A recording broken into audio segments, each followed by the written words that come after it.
Hey, Itinerant here. I've read For the Glory Wargaming Rules by TableTopGamer. It's 2 pages, so come on, boys. It doesn't take much to read it. I have not played them yet, so this is not like a review or anything, and I couldn't tell you how some of these things might play out in a game, but as some questions I had for you, I should have really typed these out, but, anyway, I didn't. You say here about, and some of these may be obvious, and sorry, you say they're made from the leader of the unit or from the center of the base for war engines. I'm curious, who's the leader of the unit? Because you have a commander that has its own stand, but who's the leader of the unit? Is it the guy in the middle? Are they on the left, the right? I'm assuming it's the middle.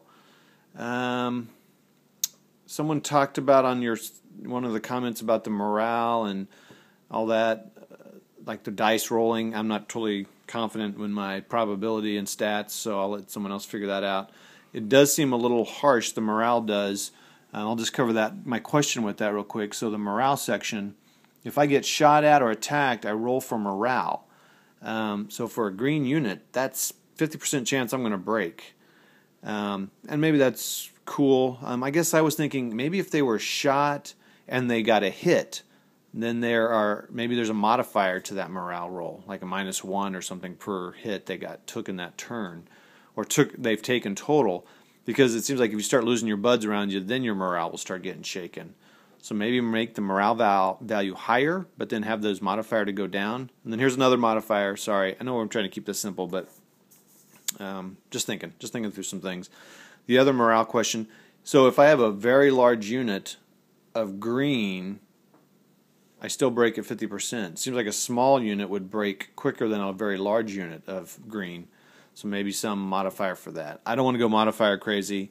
They're your rules, and they work. They look like they'd work, and they'd be fine. And you know what you're getting into. You know, it's not like you said, Hail Caesar, many rules, or Field of Glory or something. So they seem cool. They definitely look easy. I haven't, like I said, I need to try to play it. A couple wording things here. Mr. Rules Lawyer here. It says play continues this way until all units have been activated. A new turn then begins. It seems like you should maybe say play continues this way until all units attempt activation. A new turn then begins. Because I think you can attempt an activation, right? And you could fail it, and you're done for that turn. So that unit, it can attempt to activate, and if it fails, then it's done. That turn doesn't keep going until everyone has for sure activated, right? I mean, I read it as though I could fail activation that turn and not be able to do anything.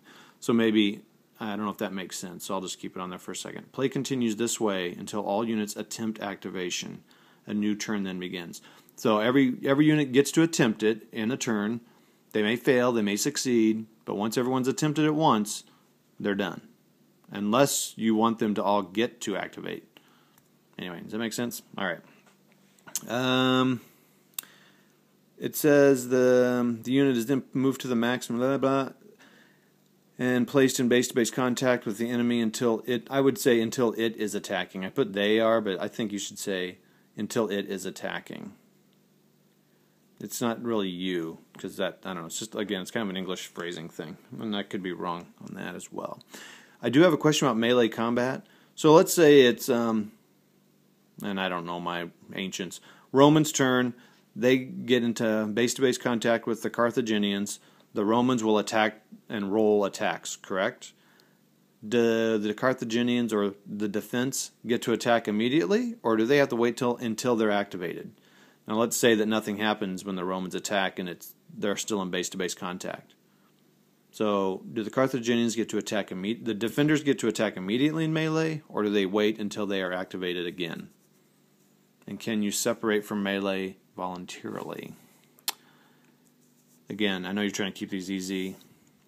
Flanking, the distances seem far, but I don't know. Like I said, I've not played it, and I would probably play in centimeters anyway. It's cool. I like what you've done. Flaming pig. I'm not calling you a flaming pig. I'm calling that. Please don't. Oh, great. Now everyone's offended. You guys aren't flaming pigs to me. To me, you guys are some testudos. Testudo. Oh my gosh. I gotta quit trying to speak another language. I'm American. I speak English and English only. No, that's wrong. We're not all like that. Just some of us. All right, enough of that. Enough of offending everybody. All right, I think that's it. Good job, dude. And I'm going to try it sometime. Again, I won't be a good... this is 5 minutes. Oh, my goodness. Yawner. Oh, change formation. And turning. Yeah, turning.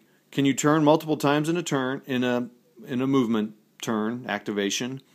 And how do you turn? Do you turn on at the corner of the unit? So, you know what I'm saying, at the corner of a unit from the center of the unit.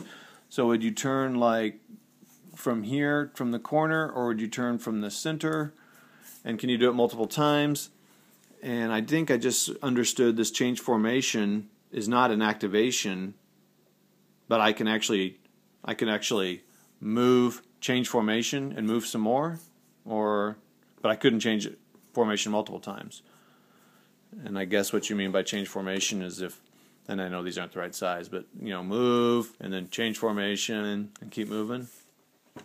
Thoughts? See ya. Thanks for putting these together and sharing them.